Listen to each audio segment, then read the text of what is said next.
नमस्कार दोस्तों, ढोल में पोल चैनल में आप सब मित्रों का हृदय से अभिनंदन करता हूं। दोस्तों, तमाम जो है मित्र ब्राह्मणों के बारे में, खास तौर से अयाचक ब्राह्मण कौन से होते हैं, याचक ब्राह्मण कौन से होते हैं और उनकी परशुराम ने जो है कैसे स्थापना की, और इसके बाद वत्स ब्राह्मण कौन होते हैं, इसके बारे में भी पूछना चाहा है। और कुछ जो है मित्र भूमिहार ब्राह्मणों के बारे में जानना चाहते हैं। तो ये जानकारी मैं आपके साथ सब प्रमाण रखता हूँ। और यह पुस्तक है बृहत्तर ब्राह्मण समाज। इससे पूर्व में भी मैं जानकारी दे चुका हूँ कुछ कुछ ब्राह्मणों के बारे में। ये राघव शरण शर्मा की लिखी हुई है। और दोस्तों, कुछ लोग ये कह रहे थे कि ये जो है ऐसे ही कोई होंगे, लेकिन इन्होंने बड़ी रिसर्च की है और कोई गुंजाइश नहीं छोड़ी है। तमाम जो है ब्राह्मण जाति के जितने भी महान पुरुष हुए, संत हुए, महात्मा हुए, वैज्ञानिक हुए, वीर पुरुष हुए, राजा हुए, सबकी जो है बड़ी रिसर्च करके ये पुस्तक लिखी है दोस्तों। और मैंने जब ये पढ़ी तो मैंने सोचा कि आप लोगों को भी बताऊं, क्योंकि हर आदमी इस पुस्तक तक नहीं पहुंच सकता है और न कोई पढ़ सकता है दोस्तों। तो जो जैसे उन्होंने चाहिए मैं वो जानकारी देता हूं। और फिर एक बार राघव शरण शर्मा जो हैं, ये बहुत विद्वान हैं। इनकी लगभग 12 पुस्तक हैं, ये मामूली नहीं है। ये इनका जन्म जो 1942 में सोनडीहा गया में हुआ था। पेशे से खोजी घुमक्कड़ बहुप्रतिष्ठित इंजीनियर है। इन्हें बिहार के दहकते खेत खलिहानों के किसान संघर्षों में सक्रिय शिरकत के दरमियान समाज की पाठशाला में व्यवहारिक और विश्लेषणात्मक अध्ययन की दृष्टि प्राप्त हुई और किसान साहित्य और किसान हलचल से गहरा लगाव है। इनकी प्रसिद्ध पुस्तकें हैं किसान आंदोलन का विकास, सहजानंद से चारू और अब, स्वामी सहजानंद सरस्वती रचनावली हिंदी अंग्रेजी, झारखंड दर्पण, सावरकर का यथार्थ, भारत चीन सीमा संघर्ष, हिमालय के पार, Swami Sahajanand Saraswati, Subhash Chandra Bose, America, super power एक फ्रेम, 15 अगस्त 1947 पूर्ण आज़ादी का फांसी दिवस, डॉक्टर श्री कृष्ण सिंह प्रबल राष्ट्रवादी, उसे जंगे आज़ादी में मुस्लिम समाज, अंबेडकर का यथार्थ और भारत की जल संपदा समस्या और समाधान, ब्राह्मण समाज के भूले बिसरे विप्लवी, राजनीति का धूमकेतु राजनारायण। तो दोस्तों, ये जो है पुस्तक है, पुस्तक प्रतिष्ठान से प्रकाशित है। तो इसको दोस्तों आप मंगाइए और जानिए ब्राह्मणों के कितने उपजातियां हैं, कितने उनके समूह हैं, किस तरह उनकी पहचान है, ये सारी चीज़ें इसमें दी हुई हैं। तो दोस्तों, मैंने जो मित्रों ने फरमाइश की थी उसको मैं आपके सामने रखता हूँ संक्षेप में ही दोस्तों। आइए देखते हैं। अयाचक ब्राह्मण के मूल पुरुष। अयाचक ब्राह्मण के मूल पुरुष यानी परशुराम जी। परशुराम जी यानी अग्रता चतुरो वेदा पृष्ठतः संसरम धनु इदम ब्रह्म इदम छत्रम सापादपि सरादपि, यह परशुराम जी का आप्त वचन है। जाति विलास के 152वें अध्याय में भूमिहार ब्राह्मणों की उत्पत्ति की कथा वर्णित है। पुराणों में यह बात प्रसिद्ध है। भगवान परशुराम ने 21 बार दुष्ट राजाओं का विनाश करके देश काल पात्र के अनुसार ब्राह्मणों के लिए पृथ्वी दान कर दी और स्वयं तप करने चले गए। ब्राह्मणों को जाते समय एक शंख देते हुए परशुराम जी ने कहा कि जब भी कभी तुम पर कोई आक्रमण करे तो ये शंख बजा देना, मैं तुरंत आकर दुष्टों को दंड दूंगा। कुछ खल प्रकृति के ब्राह्मण वर्ग ने परीक्षा लेने के लिए शंख की, परशुराम जी द्वारा जो दिया गया था, अकारण शंख बजा दिया। परशुराम जी आ पहुंचे और ब्राह्मणों से पूछने लगे, बताओ तुम्हारा शत्रु कहाँ है। परशुराम जी आ पहुंचे और पूछते हैं, कहाँ है बताइए, आपने शंख बजाया, मैं आ गया, और अब बताइए आपका शत्रु कहाँ है, मैं क्षण भर में विनाश करूंगा। ब्राह्मण भय से कांपने लगे, बोले, प्रभु अपराध क्षमा हो, हम लोगों ने आपके पुण्य दर्शन की अभिलाषा से शंख बजा दिया था, किंतु अंतर्यामी भगवान का क्रोध शांत नहीं हुआ। उन्होंने शंख ध्वनि कर परीक्षा के पक्षधर ब्राह्मणों को शाप दे दिया। जिन ब्राह्मणों ने चाहा था कि इस परीक्षा करें शंख की, तो उनको उन्होंने शाप दे दिया कि ये तुमने बहुत मूर्खता का काम किया है और मैं तुम्हें शाप देता हूँ। क्या शाप दिया? कि तुम लोग राज करने योग्य नहीं हो, तुम्हें दरिद्रता से कष्ट भोगना पड़ेगा। फिर जो ब्राह्मण शंख ध्वनि कर परीक्षा लेने के पक्षधर नहीं थे, उनसे कहा कि तुम लोग भूमिपति हो गए, तुम्हें दरिद्रता का सामना नहीं करना पड़ेगा। यह कहकर भगवान चले गए। जो ब्राह्मण परीक्षा लेने के पक्ष में नहीं थे, वे विश्वामित्र के पक्षधर थे, इसलिए उनकी जीविका वृत्ति की कल्पना कौशिक गोत्र में की गई। जो विश्वामित्र के पक्षधर थे और जो उस शंख की परीक्षा लेना नहीं चाहते थे, वो ब्राह्मण जो है कौशिक गोत्र में माने जाते हैं। विश्वामित्र के पक्षधर भी थे और जिन्होंने शंख का परीक्षा लिया, उनको जो है भगवान परशुराम जी शाप दे गए कि तुम राज करने के योग्य नहीं हो और तुम हमेशा दरिद्रता में कष्टमय जीवन बिताओगे। ब्राह्मणों को राजस्व भूमि स्वामित्व परशुराम ने ही दिया। परशुराम भृगवंश में जमदग्नि के बेटे, भृगवंश था इनका, जमदग्नि के बेटे थे। जमदग्नि और विश्वामित्र भगीना मामू थे, यानी मामा भांजे थे। विश्वामित्र जमदग्नि, जमदग्नि यानी विश्वामित्र के मामा थे, जो परशुराम जी के पिताजी थे। तो परशुराम जी के पिताजी मामा हुए और मामा का पुत्र यानी भाई भाई हुए, परशुराम और विश्वामित्र। विश्वामित्र यद्यपि क्षत्रिय थे, तो ऐसे ही रिश्ता था उनका वहाँ से ऊपर से। तो भृगु मुनि वरुण के बेटे थे। भृगु ऋषि जो है वो किसके थे? वरुण के। वरुण देवता का तो आपने नाम सुना ही है, ब्रह्मा के बेटे थे वो भी। भृगु मुनि के बेटे च्यवन थे, जिनकी के सुकन्या के साथ शादी हुई थी, आंखें फोड़ दी थी, वामी तप करते करते वामी बन गई थी।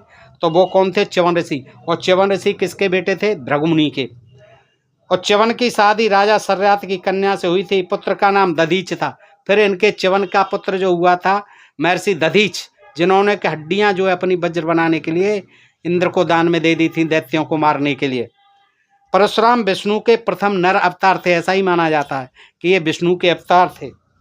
इनके नाम पर अरुणाचल में, परशुराम जी के नाम पर अरुणाचल में ब्रह्मकुंड है, उड़ीसा में महेंद्र पर्वत है, जिसका कि बार बार जिक्र आता है। ये महेंद्र पर्वत पर चले गए, वहाँ दशरथ जी से राम लक्ष्मण से विवाद हुआ, उसके बाद जो है महेंद्र पर्वत चले गए।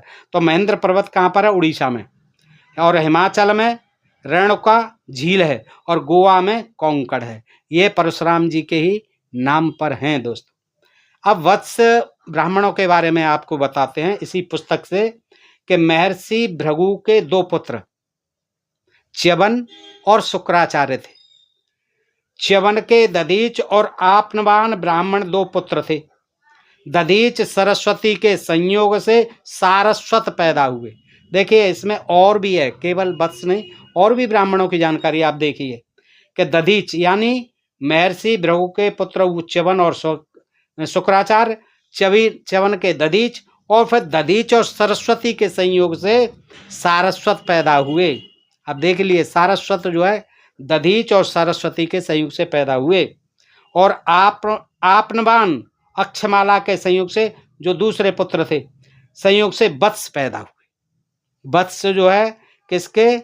आपनवान और अक्षमाला के संयोग से पैदा हुए। च्यवन के थे ये आपनवान, दधीच और आपनवान दो बेटे थे। तो दधीच और सरस्वती के संयोग से सारस्वत पैदा हुए और आपनवान और अक्षमाला के संयोग से वत्स पैदा हुए, जो वत्स ब्राह्मण हैं।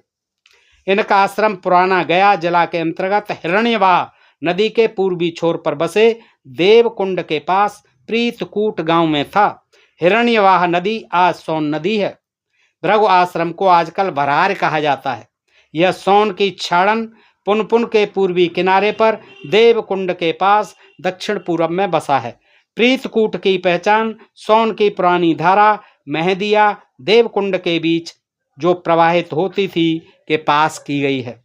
सोन लगातार पीछे हटती गई है। मौर्य काल में हसपुरा देवकुंड केवल पुराण इमामगंज होकर बहती थी। गुप्त और हर्ष के बीच यह मेहंदिया केयाल के बीच बहती थी। उस समय च्यवन आश्रम सोन के पूर्वी किनारे पर स्थित देवकुंड था। वत्स गोत्रीय ब्राह्मणों का मूल अधिवास जो है, मूल निवास इनका वत्स ब्राह्मणों का गोत्री, जो वत्स गोत्री हैं, वत्स गोत्रीय ब्राह्मण, उनका अधिवास केयाल के पास में। इसके एक टोले का नाम आज भी वत्स स्थान यानी बांसा टांड है। केयाल से उठकर ही तिलक चौधरी बाबा ने बनतारा बसाया, जिसके वंशज आज मुसलमान हैं। केयाल से ही उठकर बंबई बसाया गया, जिसमें कमल नयन सिंह के वंशज पीरो के मुसलमान हैं। यानी ये मुसलमान कन्वर्ट हो गए, यानी वत्स में से ही। केयाल से ही उठकर बंबई बसाया, जिनमें कमल नयन सिंह के वंशज पीरो के मुसलमान हैं। इन्हें छल और भय से मुसलमान बनाया गया था। मूल गांव बनतारा पीरो बंबई सोनभद्र नहीं है, बल्कि केयाल है। इसी वंश में कुबेर भट्ट हुए, जिनके पुत्र अर्थपति थे। अर्थपति के 11 पुत्र थे। एक पुत्र चित्रभानु भट्ट थे। बाण भट्ट उन्हीं की संतान थे। प्रसिद्ध लेखक भी हुए। बाण भट्ट जो है दरबारी कवि थे। बाण भट्ट उन्हीं की संतान थे। उड्डयनपति भट्ट उन्हीं के गोतिया थे, जिन्होंने प्रसिद्ध विद्वान धर्मकीर्ति को शास्त्रार्थ में हराया था। बाण भट्ट घर से पढ़े थे, बहुत बड़े विद्वान और चिंतक थे बाण भट्ट। हर्षचरित, कादंबरी, चंडी शतक इनकी प्रसिद्ध रचना है। उपमा की झड़ी, अलंकार की छटा, वस्तु निरूपण में इनका जोड़ नहीं है। परिवार में लक्ष्मी और सरस्वती का वास था। इनका वंश विद्वता, तर्क, ज्ञान, विवेचन में अग्रणी था। वे प्रारंभ में सामाजिक औगड़ थे एवं माता पिता के बचपन में ही दिवंगत हो जाने पर संसार की पाठशाला में घूम घूम कर व्यावहारिक ज्ञान अपने स्वाध्याय और संगति से प्राप्त किया। मयूर भट्ट द्वारा श्रृंगारिक कविता का चौथा चरण पूरा करने के कारण मयूर की बहन, जो बाण की पत्नी थी, साप दे बैठी। मयूर ने सूर्य शतक लिखकर साप से मुक्ति पाई। बाण ने इसी क्रम में चंडी शतक की रचना की। ये सब जो है, ये बाण हुए या मयूर भट्ट हुए, ये जो है वत्स गोत्र के हैं। तो बाण का भी गोत्र वत्स है। इनके वंशज सोनभद्रिया कहे जाते हैं। सोन के तट के पास, च्यवन आश्रम के पास वत्स गोत्र का गढ़ केयाल है। केयाल कहाँ पर है? च्यवन आश्रम के पास, सोन के तट पर, सोन नदी के तट पर। आज भी यह वत्स गोत्रीय सोनभद्रिया भूमिहार ब्राह्मणों का गढ़ है। प्रीतकूट के पूर्व पद से पिरो और उत्तर पद से कोयला शब्द बनता है। पिरो गांव भी बंबई के मार्फत केयाल का ही फैलाव है। सोनभद्रिया, दोनबार, गाना मिश्र, बगौछिया, जलेबार, शमशेरिया, हथौरिया, गंग टिकैत आदि ब्राह्मणों का गोत्र वत्स है। नरहन, रामगढ़, विभूतिपुर, गंगापुर, रीगा, भेलावर इत्यादि स्टेट दोनबारों के हैं। तमकुही, सोरमेपुर, सलेमगढ़, हथुआ, ईसवा, मनातू इत्यादि स्टेट के राजा वत्स गोत्री हैं। रंगपुर जिला के उलीपुर में वत्स गोत्री हैं। दिनाजपुर जिला के जौनाई डागा, भोग डबरी में वत्स गोत्री हैं। लाल गोला, मुर्शिदाबाद, महतपुर, दादपुर, खोवासपुर, बावनतुली, बनियाग्राम इत्यादि बंगाल के भूभाग में वत्स गोत्री हैं। इनका भेद शिखाधाम, पादबाम, देवता विष्णु, शाखा कौथमी, सूत्र गोभिल, उपवेद गंधर्व है। यह वंश बहुत ही यशस्वी वंश है। तो दोस्तों, ये मैंने वत्स ब्राह्मणों के बारे में इसी से जानकारी दी, इसी पुस्तक से। और मैं भूमिहार ब्राह्मणों के बारे में अब आपको जानकारी देता हूँ। अमूमन ये दान नहीं लेते, ये अयाचक ब्राह्मण हैं। जिन ब्राह्मणों ने पुरोहिती स्वीकार की वो याचक, और जिन्होंने पुरोहिती स्वीकार नहीं करी वो जो है अयाचक ब्राह्मण माने जाते हैं। और ये भूमिहार ब्राह्मण भी अयाचक ब्राह्मणों में आते हैं। इलाहाबाद, देव, मगध, चौपारण, हजारीबाग एवं गया, जहानाबाद, पटना के ही भूमिहार ब्राह्मण खेती के अतिरिक्त पुरोहिती भी करते हैं। इस तरह के ब्राह्मण तैलंग के राव, तैलंग के यानी तेलंगाना के, और उत्कल के जाजपुरिया, राजस्थान के पालीवाल, मारवाड़ के पोहकर्णी, मेरठ के त्यागी, हरियाणा के गालव, पंजाब के महियाल, गुजरात के अनाबिल देसाई, कोंकण के चितपावन, गढ़वा के वावन और मगह के वावन, गुजरात के नागर, राजस्थान के श्रीमाली, बंगाल के देव शर्मा इत्यादि हैं भूमिहार ब्राह्मण। 1922 में चैत्र शुक्ल पक्ष 7 से 10 डुमरिया घाट में ब्राह्मणों की सभा थी। जिसमें पंडित धर्मदत्त वेद शास्त्री काशी से, पंडित खुद्दी झा, कोयलख, देवराज चतुर्वेदी डुमरी, पूर्णानंद सरस्वती शरीक थे। इन्होंने निर्णय में इन्हें पंचगौड़ माना है, भूमिहार ब्राह्मणों को पंचगौड़ माना है और ब्राह्मण के अध्ययन, प्रतिग्रह इत्यादि 6 कर्मों का करने का अधिकारी माना है। यही मत राहुल सांक्रातन, हजारी प्रसाद द्विवेदी, किशोरीदास वाजपेयी और सुनीत कुमार चटर्जी का भी है। छोटेलाल श्रोत्रिय, देवेंद्रनाथ शुक्ल, बलदेव उपाध्याय अंबेडकर, संपूर्णानंद, विश्वंबर शरण पाठक और सुप्तध्य शास्त्री, पंडित सुधाकर द्विवेदी का भी यही मत है। जैन प्राकृत का उत्तराध्ययन सूत्र में एक गाथा है, जैन प्राकृत का, जो लोग लोए बम्बड़ो सुतो, जो लोग लोए बम्बड़ो बुतो, अग्गीब महियो जहा, 17 कुशल संदिग्धत वयम बूम महाड़म। इसका मतलब है जिसको लोग बम्मणा यानी ब्राह्मण कहते हैं, जो अग्नि के समान पूजित होता है, जो प्राज्ञों द्वारा कुशल धर्म संपन्न समझा जाता है, उसको हम लोग माहड़ कहते हैं। ध्यान देने की बात है कि ब्राह्मण को बामन कहा गया है। बिहार में भी भूमिहार ब्राह्मण को बावन ही कहा जाता है। आईने अकबरी ने भी सुराम, सिकंदपुर, केवई के भूमिहार जमींदारों को ब्राह्मण ही कहा है। इसी प्रकार चौसा, सैदपुर, जहूराबाद, मोहम्मदाबाद, मदन, बनारस के जमींदारों को भी ब्राह्मण ही कहा गया है। नेविल साहब के गाजीपुर गजेटियर हेनरी एवं इलियट की पुस्तक supplementary glossary of Indian terms एवं इसके जॉन बिल्स की टिप्पणी में भी भूमिहार ब्राह्मणों को ब्राह्मण कहा गया है। काशीराज बलवंत सिंह ने सरयू पारीण कित्थू मिश्र के पुरैना गांव के वंशजों को 2400 बीघा अग्रहार में दिया और राय की पदवी दी। ये भटनी के पास पिपरा के वासी थे, पर अब भूमिहार ब्राह्मण कहे जाते हैं। नरहन के राजा काव्यकुंज ब्राह्मण हैं। सुरसर के राजा मैथिल ब्राह्मण हैं, पर जमींदारी पाने पर भूमिहार ब्राह्मण में आ गए हैं। नरहन के राजा मूलतः देवकली के पांड्य हैं।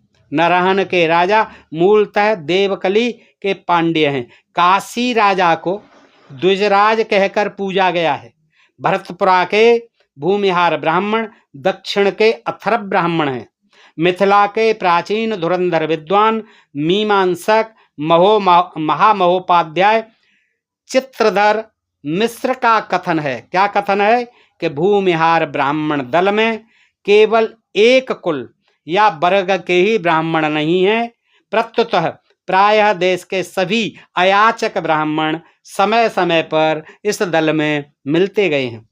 समय समय पर पाठक, चौबे, दूबे, तिवारी, मिश्र, ओझा, झा इत्यादि सभी वर्गों के ब्राह्मण इस अयाचक ब्राह्मण यानी भूमिहार में मिलते गए। पंडित गोपाल मिश्र ने नेपाल के दरबार में ब्राह्मण का सम्मान पाते थे। पंडित गोपाल मिश्र नेपाल के दरबार में ब्राह्मण का सम्मान पाते थे। काशी राज भी पिपरा के सरयू पारीण ब्राह्मण वंश के हैं। ब्रिटेन वंश वाटिका पृष्ठ 4 खड़ग बहादुर मल्ल राजा मंझोली देवरिया। इन्होंने संदर्भ भी दिए हैं दोस्तों। सोरिंग ने इन्हें ब्राह्मण कहा है। लॉर्ड कॉर्नवालिस ने भूमिहार ब्राह्मणों को ब्राह्मण कहा है। ब्राह्मण निर्णय पंडित छोटेलाल श्रोत्रिय। संदर्भ है चैनपुर के मुकदमा शूट नंबर 223/147/1962। फैजाबाद ने उन्हें ब्राह्मण कहा है।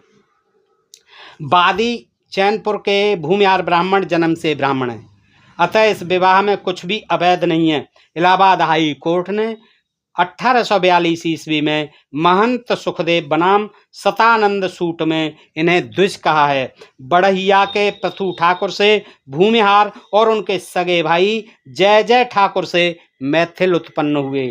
फिर से सुन लें, बढ़िया के प्रथु ठाकुर से भूमिहार और उनके सगे भाई जय जय ठाकुर से मैथिल उत्पन्न हुए। 2 भाइयों से, बढ़िया के प्रथु ठाकुर से तो भूमिहार हुए और उनके भाई जय जय ठाकुर से मैथिल उत्पन्न हुए। देखिए, भूमिहार ब्राह्मण पेशागत परिवर्तन एवं प्रगतिशील रहे हैं, यानी पेशा भी बदलते रहे हैं और प्रगतिशील रहे हैं भूमिहार ब्राह्मण। इन्होंने लीक से हटकर राजत्व ग्रहण किया, वैदिक लीक से हटकर उपनिषद का चिंतन किया, कबायली समाज को खेतिहर में बदलने के क्रम में बौद्ध धर्म को अंगीकार किया। मुगलों पर अंतिम चोट करने वालों में बाजीराव पेशवा, काशीराज बलवंत सिंह, टेकारी राज सुंदर सिंह, चक राजा, राजा धनवार, तमकुही राजा ही थे। शाह आलम के बक्सर हार में शिल्पी सुंदर सिंह ही थे। काशी राजा ने जौनपुर के सिरकी, अवध के नवाब और मुगलों के इलाहाबाद के सूबेदार तीनों को धूल चटाया। इसी वंश में भगत सिंह की फांसी का बदला लेने वाले बैकुंठ शुक्ला पैदा हुए। ये भूमिहारों का ही है। अग्रणी किसान क्रांतिकारी स्वामी सहजानंद हुए। अद्भुत कवि दिनकर हुए। धुरंधर लेखक बेनीपुरी पैदा हुए। यह यशस्वी वंश है। तिलक, गोखले, सावरकर, भाई मतदास, दाहिर, पौरस, पुष्यमित्र शुंग इत्यादि की सूची तो बड़ी विस्तृत है। अयाचक ब्राह्मणों की पूरी गौरव गाथा अभी भी अनकही ही है। देवेंद्रनाथ शुक्ल संदर्भ, देवेंद्रनाथ शुक्ल पृष्ठ 254, ऐतिहासिक अनुशीलन। बहुत रिसर्च किया है दोस्तों। ये कह देते हैं कि राघव शरण शर्मा इन्होंने जो है अपनी तरफ से लिख दिया है, ऐसा लिख दिया है तमाम के, ये तो ब्राह्मण ही नहीं है। शर्मा पहले कहाँ ब्राह्मण कहाँ होते थे? तो ऐसी बात नहीं। किसी विद्वान को इस तरह से जातिगत कटघरे में नहीं तोलना चाहिए, ऐसे अपमान नहीं करना चाहिए। इतनी मेहनत की है उन्होंने, आप सबके लिए की है, तो आपको उनका जो है कृतज्ञ होना चाहिए, उनका जो एहसानमंद होना चाहिए। ये जानकारियां जो है कैसे कैसे उन्होंने इकट्ठी की होंगी, तमाम संदर्भ दिए हैं। तो दोस्तों ये जानकारी मैंने इसी पुस्तक से दी है, बृहत्तर ब्राह्मण समाज। और इसमें दोस्तों मेरा कोई ये मकसद नहीं है कि ब्राह्मण समाज की कोई आलोचना करना या बुराई करना। जो वस्तु स्थिति है और आप लोग जो चाहते हैं और आपको समझना भी चाहिए और जानना भी चाहिए, और ब्राह्मणों के बारे में जानिए। देखिए, हमारा किसी से पूर्वाग्रह नहीं है। कोई भी जाति हो, समाज हो, उसके इतिहास में जानने में कोई बुराई नहीं है। उसमें अच्छे लोग भी हुए हैं, महान लोग हुए हैं, वैज्ञानिक लोग हुए हैं, और ऐसे सब समाजों में हुए हैं। तो दोस्तों मैं प्रयास करूंगा कि अन्य समाजों की भी जो पुस्तक मेरे पास उपलब्ध हैं उनसे भी मैं कुछ जानकारी दूंगा, और मैं चाहता हूं कि आप भी जानना चाहेंगे। तो दोस्तों आज के लिए इतना ही। बताइए ये जानकारी आपको कैसी लगी? अच्छी लगी हो तो अपने मित्रों में अधिकाधिक शेयर करें दोस्तों। और आपसे यही अनुरोध करता हूं कि आप लाइक और कमेंट भी करें, और हमको जो है बताते रहें कि हमारा ये प्रयास, हमारा ये जानकारी करने का जो खोज जारी है हमारी, वो आपको कैसी लगती है दोस्तों। फिर मिलते हैं ऐसे ही किसी प्रसंग के साथ अगले वीडियो में। तब तक आप लोग अपना ख्याल रखें, स्वस्थ रहें, मस्त रहें दोस्तों। आप सबका हृदय से आभार, नमस्कार, जय भारत, जय इंडिया दोस्तों।